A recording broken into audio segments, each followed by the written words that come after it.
En janvier 2021, le projet dont j'étais responsable était presque fini. Mes frères et sœurs ont été progressivement transférés à d'autres devoirs.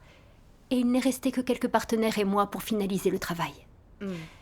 À ce moment-là, j'étais concentrée sur l'achèvement de mon travail en cours et le fait d'assumer mon devoir. À ma grande surprise, j'ai appris un jour qu'une de mes partenaires avait été promue. Elle allait être chargée du travail d'évangélisation.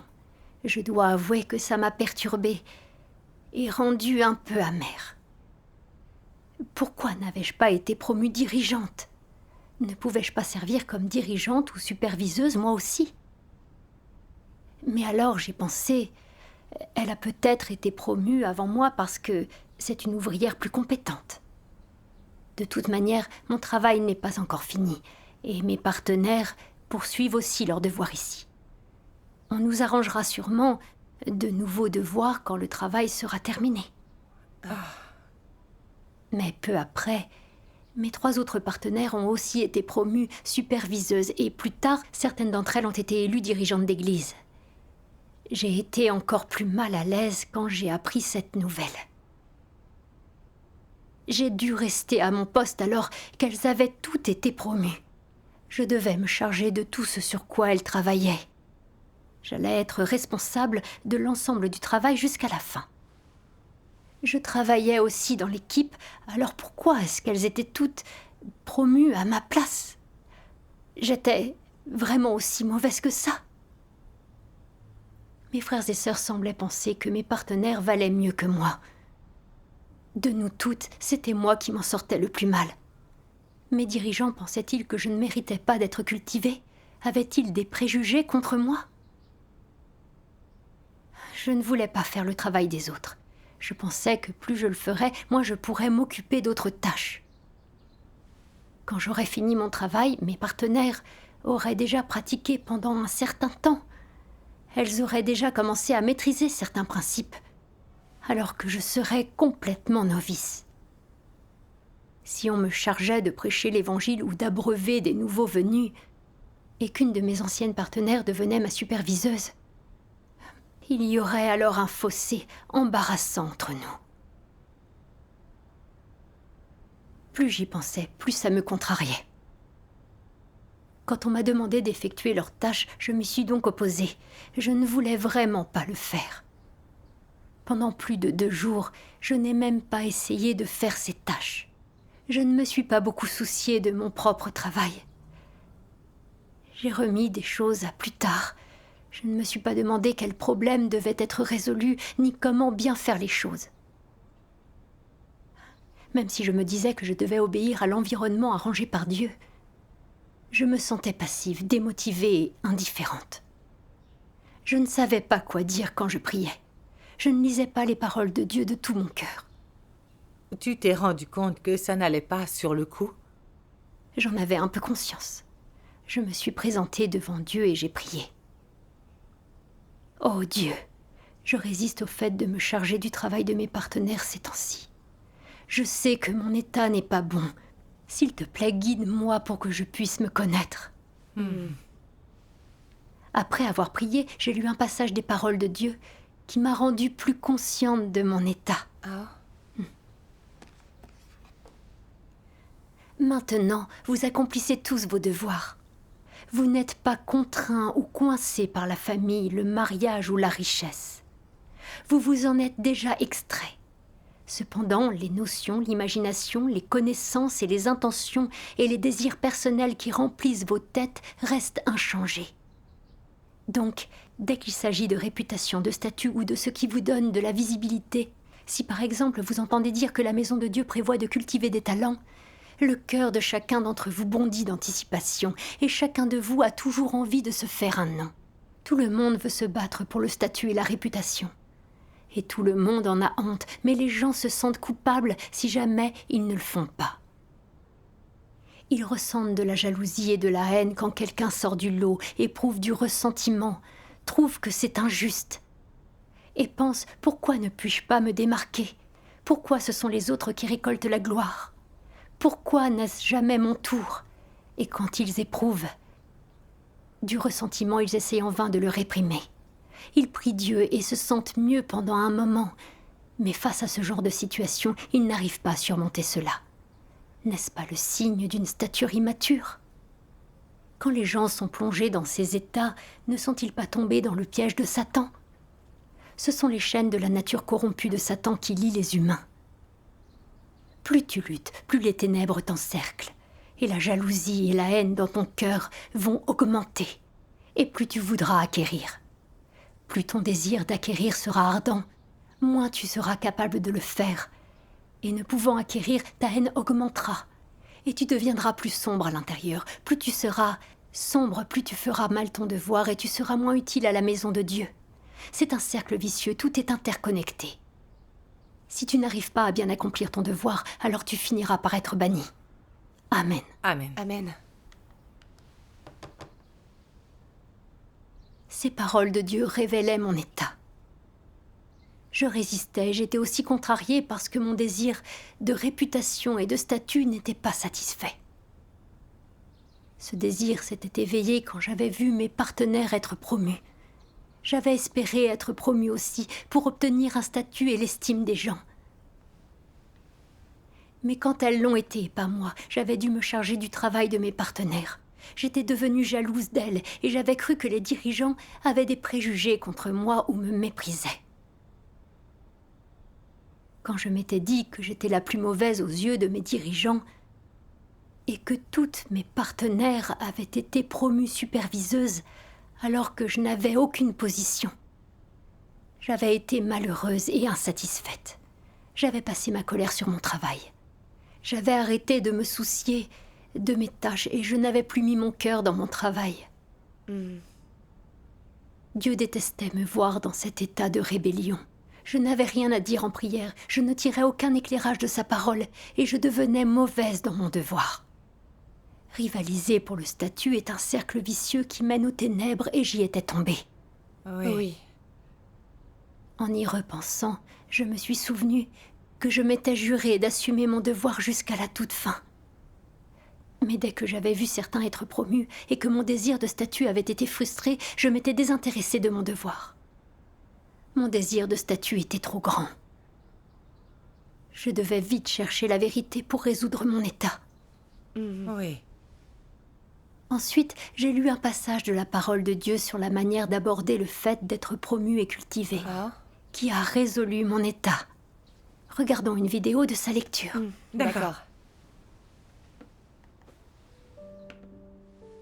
Dieu Tout-Puissant dit : si tu t'estimes apte à être dirigeant, si tu t'estimes doté du talent, du calibre et de l'humanité nécessaires pour diriger, et que, pourtant, la maison de Dieu ne t'a pas promu, et que les frères et sœurs ne t'ont pas élu, comment dois-tu aborder la question ? Il existe un chemin sur lequel tu peux pratiquer. Tu dois te connaître en profondeur. Demande-toi si tu n'as pas en fait un problème d'humanité, si l'un des aspects de ton tempérament corrompu ne repousse pas les gens, si tu ne possèdes pas la réalité de la vérité, et si tu es peu convaincant, ou si tu accomplis ton devoir de manière insatisfaisante. Tu dois réfléchir à toutes ces choses et identifier dans quel domaine exactement tu es défaillant. Après mûre réflexion, et après avoir trouvé où était le problème, tu dois rapidement chercher la vérité pour le corriger, entrer dans la réalité de la vérité et lutter pour parvenir à un changement et grandir, de sorte qu'en te voyant faire cela, ton entourage dise « Ces jours-ci, il est bien meilleur qu'avant. Il travaille consciencieusement et prend sa mission au sérieux, et il est particulièrement concentré sur les principes de la vérité. Il n'agit pas de façon impétueuse, négligente ou superficielle, et il est davantage appliqué et responsable dans son travail. Auparavant, il parlait haut et fort de ce qu'il faisait, mais maintenant, il est beaucoup plus discret et n'est plus péremptoire. Il ne se vante pas de ce qu'il est capable de faire, et quand il a fini quelque chose, il y réfléchit à maintes reprises, de crainte d'avoir mal fait. Il fait les choses avec une plus grande attention et il craint Dieu dans son cœur à présent. Et surtout, il arrive à échanger sur la vérité pour résoudre certains problèmes. Il a vraiment grandi. Ceux qui auront interagi avec toi pendant un certain temps trouveront à l'évidence que tu as changé et grandi. Dans ta vie quotidienne et dans ta conduite envers les autres, dans ton attitude vis-à-vis du travail, et de la même manière dans ta façon de considérer les principes de la vérité, tu déploieras davantage d'efforts qu'avant, et tu seras plus rigoureux dans tes paroles et tes actes. Si les frères et sœurs remarquent tout cela et le prennent au sérieux, alors peut-être seras-tu capable de te présenter à la prochaine élection. En tant que candidat, tu auras tes chances. Si tu peux vraiment accomplir un devoir important, tu obtiendras la bénédiction de Dieu. Si tu as vraiment accepté une charge et disposes d'un réel sens des responsabilités, et que tu désires porter un fardeau, alors dépêche-toi de te former. Concentre-toi sur la pratique de la vérité et mets-toi à agir selon les principes. Une fois que tu auras acquis une expérience de vie et que tu pourras écrire des essais sur des témoignages, tu auras véritablement grandi. Et si tu peux témoigner de Dieu, alors tu pourras certainement obtenir l'œuvre du Saint-Esprit. Si le Saint-Esprit œuvre, alors Dieu te regardera favorablement, et grâce au Saint-Esprit qui te guidera, une opportunité se présentera bientôt à toi. Même si tu avais une charge à assumer maintenant, ta stature serait insuffisante et ton expérience de vie trop superficielle. Aussi, même si tu devais devenir dirigeant, tu risquerais de chuter. Tu dois poursuivre l'entrée dans la vie, corriger tes désirs extravagants, être disposé à devenir un disciple et parvenir à obéir à Dieu de manière sincère, sans aucune expression de ressentiment vis-à-vis de ce qu'il orchestre ou planifie, quoi que ce soit. Quand tu auras acquis cette stature, une opportunité se présentera à toi. Le fait que tu désires porter un lourd fardeau, que tu assumes cette charge, est une bonne chose. Cela montre que ton cœur est positif, proactif, et que tu veux suivre la volonté de Dieu et être attentif à ses intentions. Ce n'est pas une ambition, mais une véritable charge. C'est la responsabilité de ceux qui poursuivent la vérité, et c'est l'objet de leur poursuite. Si tu n'es pas égoïste, que tu n'agis pas dans ton propre intérêt, mais pour témoigner de Dieu et le satisfaire, alors Dieu bénira ce que tu fais au plus haut point, et il mettra en œuvre les arrangements qui te conviennent. Dieu désire gagner davantage de gens qui puissent lui rendre témoignage. Il désire perfectionner tous ceux qu'il aime et former au plus vite un groupe de personnes qui soient d'un seul cœur et d'un seul esprit avec lui. Par conséquent, dans la maison de Dieu, tous ceux qui poursuivent la vérité ont de formidables perspectives, et les perspectives de ceux qui aiment Dieu sincèrement sont illimitées. Tous devraient comprendre sa volonté.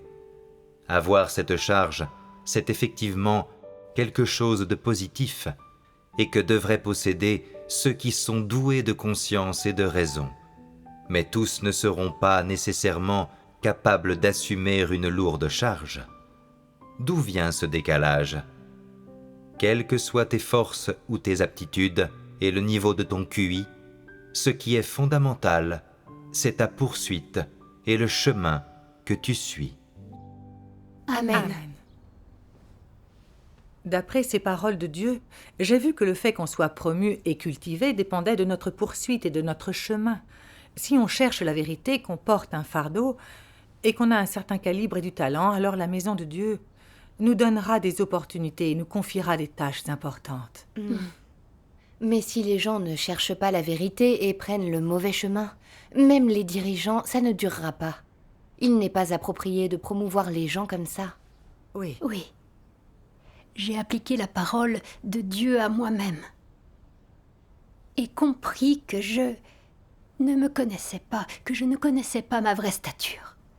Je me croyais capable et compétente, et je pensais que je méritais d'être promue comme les autres. Je ne me demandais pas si je cherchais la vérité, si mon humanité était suffisante, ni si je pouvais porter un fardeau.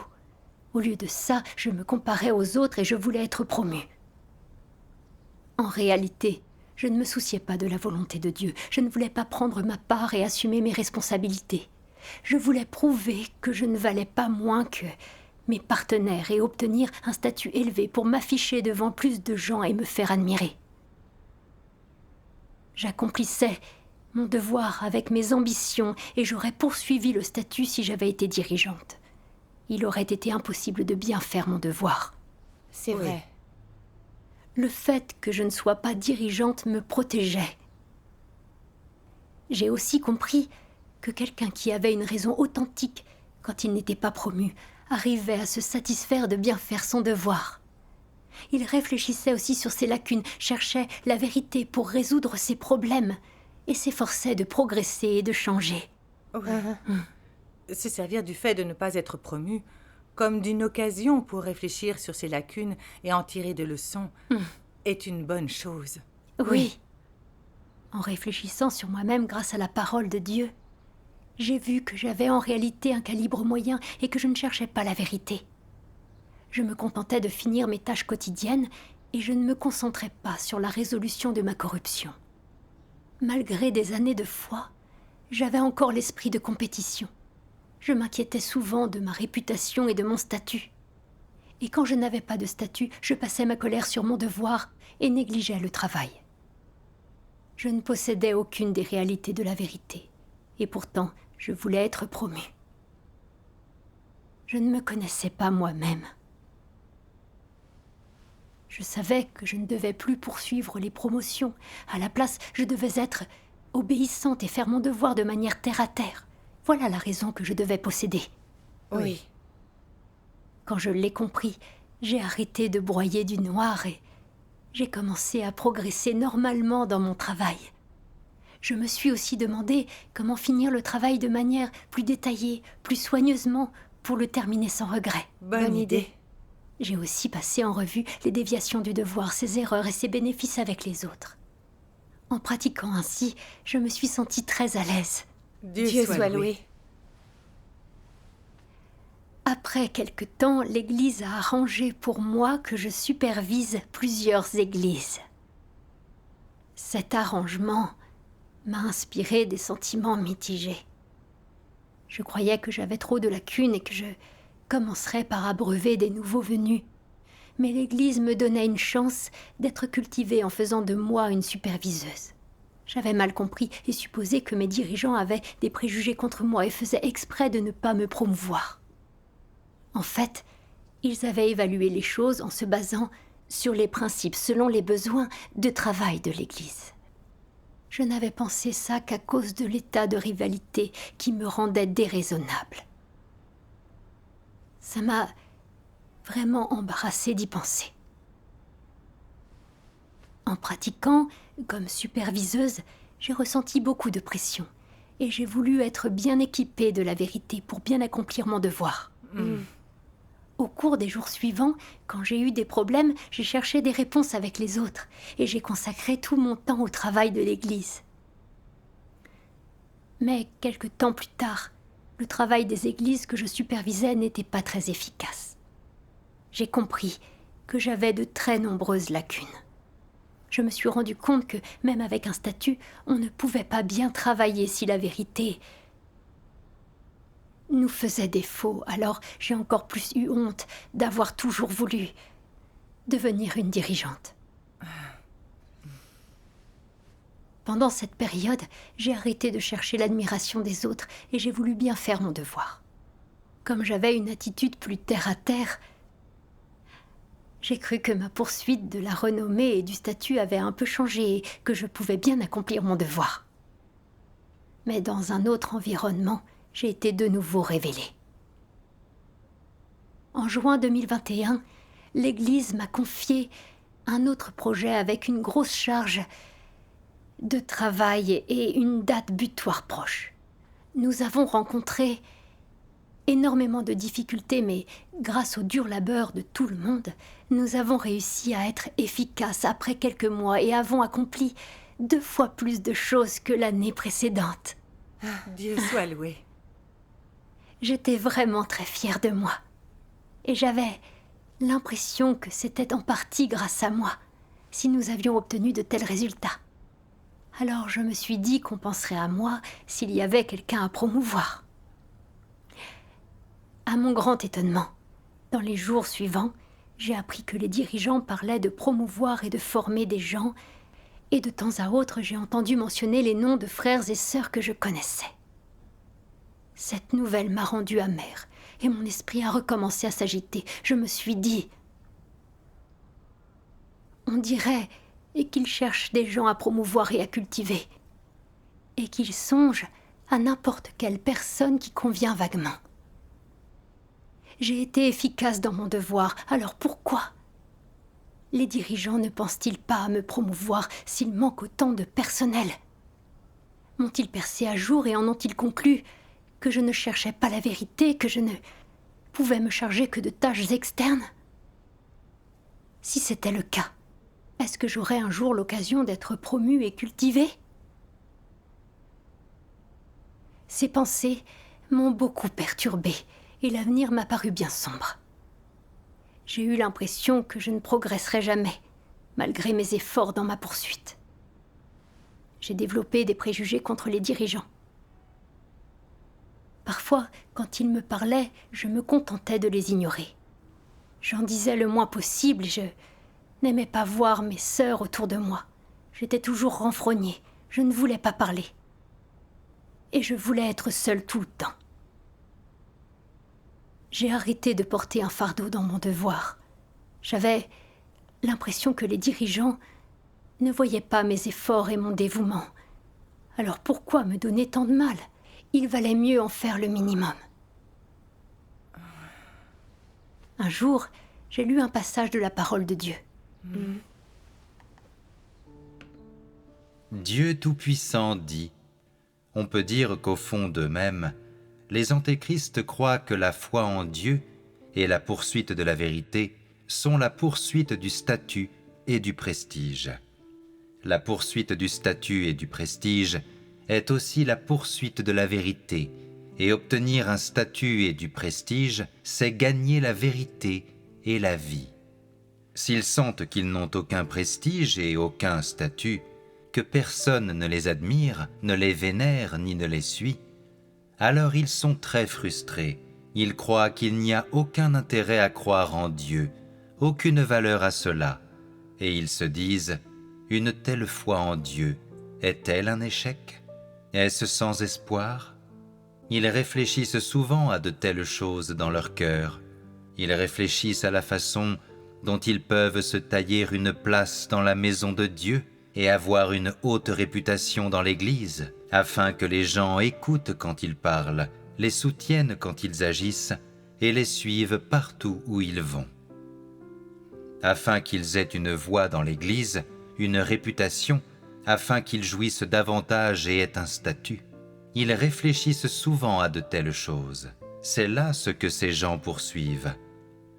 Pourquoi pensent-ils toujours à de telles choses? Après avoir lu les paroles de Dieu, après avoir entendu des sermons, ne comprennent-ils vraiment pas tout cela? Ne sont-ils vraiment pas capables de discerner tout cela? Les paroles de Dieu et la vérité ne sont-elles vraiment pas capables de changer leurs notions, idées et opinions? Ce n'est pas du tout le cas. Le problème commence avec eux.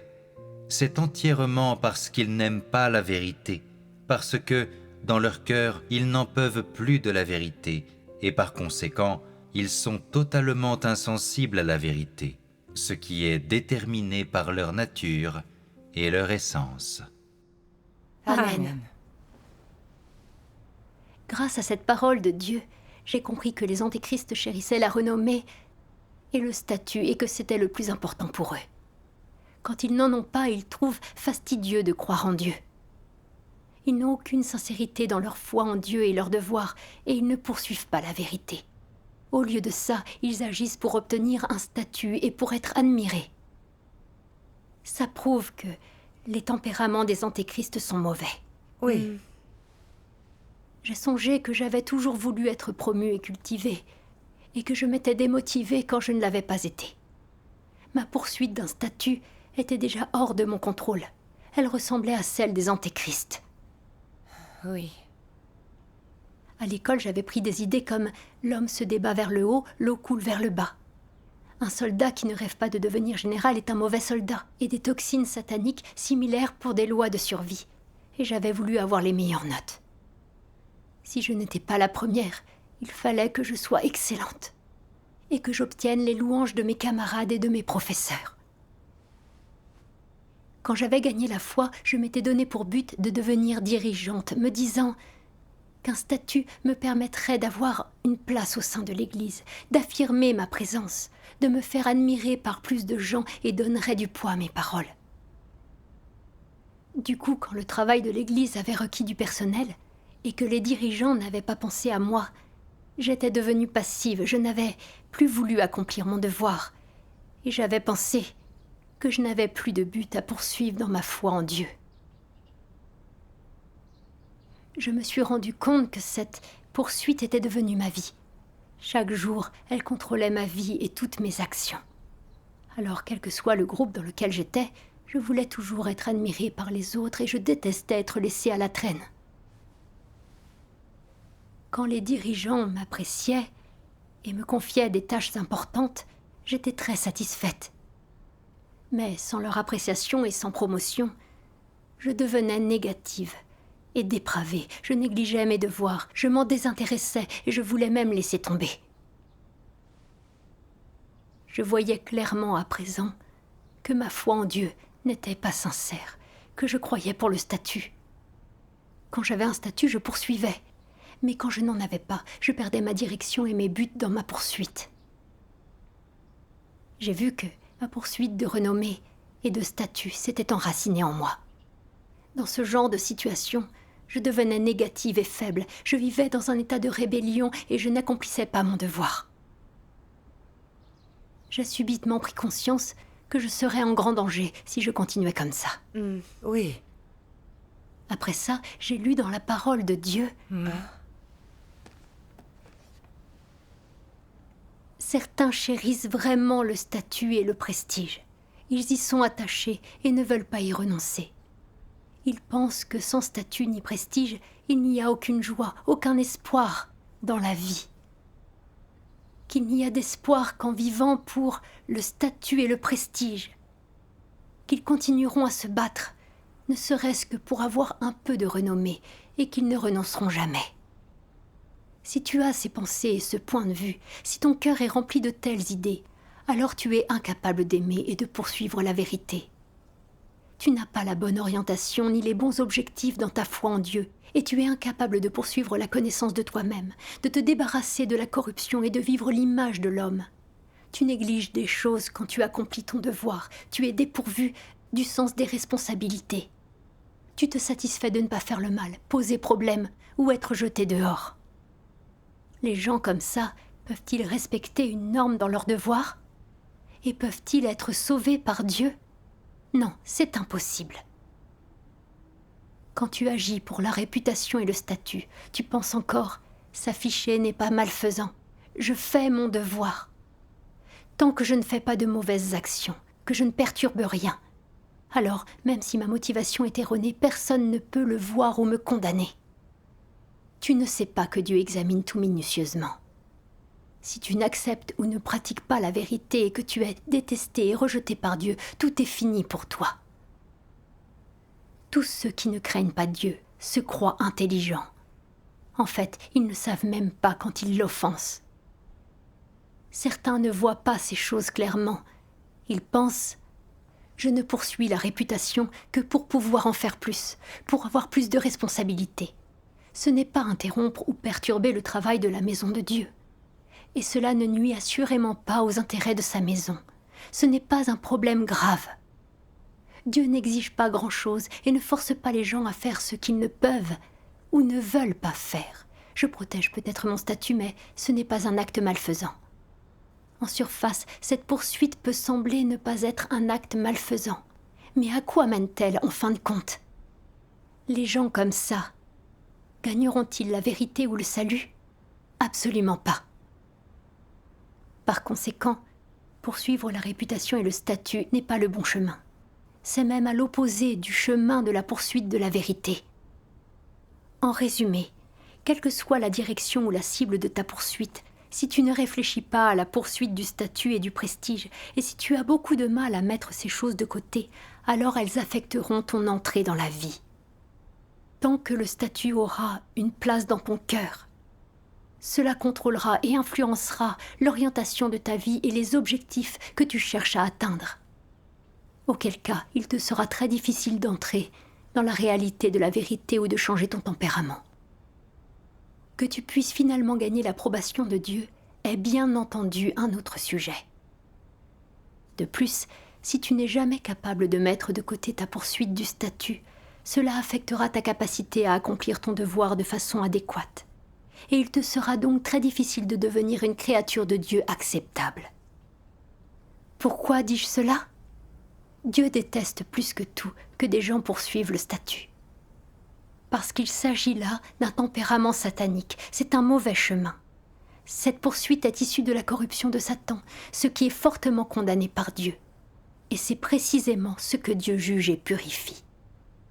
Dieu méprise plus que tout les gens qui poursuivent le statut, et pourtant tu rivalises avec entêtement pour en avoir. Tu le chéris et le protèges immanquablement, en essayant de te l'accaparer. Et par nature, tout cela n'est-il pas hostile à Dieu ? Il n'est pas ordonné par Dieu d'avoir un statut. Dieu fournit aux gens la vérité, le chemin et la vie. Et finalement, il fait de chacun d'eux une créature acceptable, une créature de Dieu petite et insignifiante. Pas quelqu'un qui a un statut et du prestige et qui est vénéré par les autres. Et donc, quelle que soit la perspective à partir de laquelle elle est considérée, la poursuite du statut est une impasse. Peu importe si ton excuse pour rechercher un statut est raisonnable, cette voie est toujours la mauvaise et elle n'est pas louée par Dieu. Quels que soient tes efforts et le prix que tu payes, si tu veux un statut, Dieu ne te le donnera pas. Et donc tu échoueras dans ta lutte pour l'obtenir. Et si tu continues à lutter, il n'y aura qu'un seul résultat. Tu seras exposé et expulsé, ce qui constitue une impasse. Amen. Amen. Après avoir lu cela, j'ai été terrifiée. Et j'ai pensé que Dieu m'avertissait. Si je continuais à chérir mon statut et à penser que la vie était sans espoir, sans un statut et un rôle important, poursuivre ainsi revenait à rivaliser pour le statut, à s'opposer à Dieu, et non à faire mon devoir comme un être créé. Et parce que ce chemin était une impasse, je finirais par être envoyée en enfer et punie. C'est vrai. Effrayée et tremblante, j'ai lu ce passage plusieurs fois de suite, et j'ai senti au fond de moi que le tempérament de Dieu ne tolérait aucune offense. Autrefois, j'avais cru que puisque les humains avaient des tempéraments corrompus, il était normal de poursuivre la renommée et le statut, d'essayer d'améliorer sa situation. Et que ceux qui ne le faisaient pas manquaient d'ambition et de détermination. Alors je n'avais pas pris ma corruption très au sérieux. Je m'étais parfois sentie négative et je m'étais dit que je me sentirais mieux après quelques jours. Comme ça ne retardait pas mon travail et que je ne dépassais pas les bornes, ce n'était pas un gros problème. Mais Dieu a clairement dit que la poursuite du statut était une impasse. En y réfléchissant, j'ai compris quelque chose. Poursuivre le statut est un tempérament satanique et c'est un chemin de résistance à Dieu. Poursuivre le statut, c'est s'opposer à Dieu, rivaliser avec lui. Et ceux qui le font seront punis par Dieu pour lui avoir résisté. C'est vrai. J'ai pensé à l'archange, dont le statut était déjà assez élevé, mais qui n'était pas satisfait. Il avait convoité le statut de Dieu, voulu être son égal.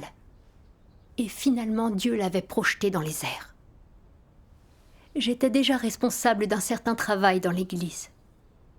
Dieu m'avait donné un calibre et une stature et je ne méritais pas de me charger de ce travail.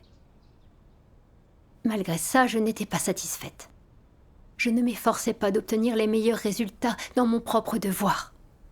Au lieu de ça, je voulais faire un travail plus important pour m'afficher et me faire admirer. Et quand je vivais dans mon état de lutte pour le statut, il ne s'agissait pas que d'un peu de négativité comme je le croyais, ça finissait par entraver le travail. Ça allait au point où je voulais abandonner quand je n'avais pas de statut, où je prenais pas le travail de l'Église au sérieux, où je devenais indifférente à mon devoir, tirais au flanc, remettais à plus tard, et où je m'en fichais que le travail de l'Église en pâtisse. Je ne me soumettais pas aux arrangements de Dieu. Je luttais pour le statut, et je devenais passive et hostile. J'empruntais le chemin de la résistance à Dieu, alors c'était normal qu'il me déteste. En y pensant, j'ai éprouvé de la peur et du regret. Je me suis dépêchée de prier pour me repentir et ne plus poursuivre le statut. Avant, je savais juste que c'était mal de poursuivre un statut, mais je ne connaissais pas la nature et les conséquences de cette poursuite. Alors je ne prenais pas ça au sérieux quand je l'exposais. Aujourd'hui, je vois que cette poursuite est un chemin de résistance à Dieu, ce qui est très dangereux. Il faut vite chercher la vérité pour la résoudre. Oui. Et comment as-tu pratiqué et es-tu entrée après ça? Ensuite, j'ai trouvé un chemin pour échapper aux chaînes de cette poursuite dans les paroles de Dieu, et j'ai compris ce qu'un être créé devait poursuivre. Je vais lire. D'accord. Ce passage. Comme l'une des créatures qu'il est, l'homme se doit de garder sa propre place et se comporter consciencieusement. Garde avec dévouement ce qui t'est confié par le Créateur. N'agis pas de manière déplacée. Ne fais jamais rien qui dépasse tes propres capacités ou qui puisse être répugnant pour Dieu.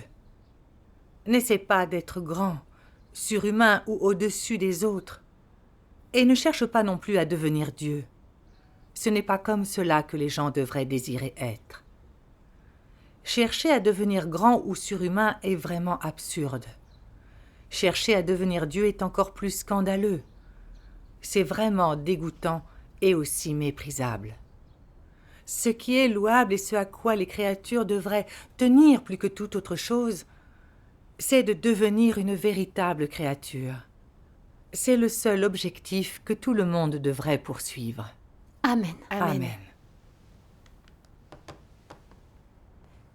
Cette parole de Dieu dit que Dieu déteste la poursuite du statut et le désir d'être un surhomme. Les gens doivent chercher à exister en tant qu'être créé authentique. Après avoir lu ça, j'ai su ce que je devais poursuivre. Je suis un être créé, et c'est Dieu qui sait le mieux ce que je peux entreprendre. Oui. Quelle que soit ma position, ce que Dieu veut, c'est que je remplisse le rôle d'un être créé d'une manière terre à terre et que j'accomplisse correctement mon devoir. C'est vrai. Je dois prier Dieu pour renoncer à mes ambitions. Et quel que soit mon devoir, je dois obéir à ses arrangements, assumer sincèrement mes responsabilités et m'efforcer d'être efficace dans mon devoir. Voilà ce qu'un être créé doit faire. Oui. Après ça, j'ai arrêté de me soucier d'être promue. À la place, je me suis consciemment demandé comment être plus efficace pour obtenir les meilleurs résultats, et j'ai réfléchi à des solutions aux problèmes qui se présentaient. Après un certain temps, j'ai travaillé avec mes frères et sœurs pour surmonter certaines difficultés, et notre travail est devenu plus efficace. Dieu Dieu soit soit loué. loué. Les jours suivants, il m'est arrivé d'apprendre de temps à autre que mes anciens partenaires avaient tous été promus superviseurs. Même si j'étais encore un peu déçue, parce que j'avais l'impression que les autres affirmaient leur présence et que j'étais toujours coincée au même endroit. Mais j'ai vite compris que mon désir de statut me contrôlait de nouveau. Alors je me suis empressée de prier Dieu. Et j'ai songé à ces paroles. Le statut n'est pas ordonné pour les gens par Dieu. Dieu fournit aux gens la vérité, le chemin et la vie. Et finalement, il fait de chacun d'eux une créature acceptable de Dieu, une créature de Dieu insignifiante. Pas quelqu'un qui a un statut et du prestige et qui est vénéré par des milliers de gens. Amen. Amen. Mes buts sont devenus clairs dans mon cœur. Dieu ne prédéterminait pas qu'on ait un statut. Quel que soit notre devoir, on assume notre responsabilité. Il s'agit aussi d'employer nos points forts et nos compétences dans la bonne position. C'est vrai. Être un dirigeant ne veut pas dire qu'on a un statut. Et il n'y a pas de position plus élevée ou plus basse. Ce que Dieu exige des gens, c'est qu'ils deviennent des êtres créés, qualifiés, et qu'ils obéissent à ses arrangements. C'est convenable ainsi. Oui. Si les gens ne peuvent obéir à Dieu sans tenir à leurs devoirs, s'ils cherchent seulement à gagner un statut, alors c'est honteux. J'ai aussi compris que le fait que je vois des frères et sœurs être promus autour de moi, c'était Dieu qui me testait. Dieu observait mon attitude. En priant et en lisant ces paroles, j'ai reçu ces choses correctement, je n'ai plus été négative et j'ai accompli mon devoir convenablement. Dieu soit loué. Après avoir traversé ça, j'ai compris quelles étaient les intentions de Dieu. Si, avec mon amour du statut, j'étais devenue dirigeante, j'aurais emprunté le chemin des antéchrists sans le vouloir et j'aurais couru à ma perte. Maintenant, je suis capable d'être obéissante et terre à terre dans mon devoir. Ce sont les effets du jugement et de la révélation des paroles de Dieu. Oui. Dieu soit loué. Dieu soit Dieu soit loué. loué. Ton échange m'est vraiment utile.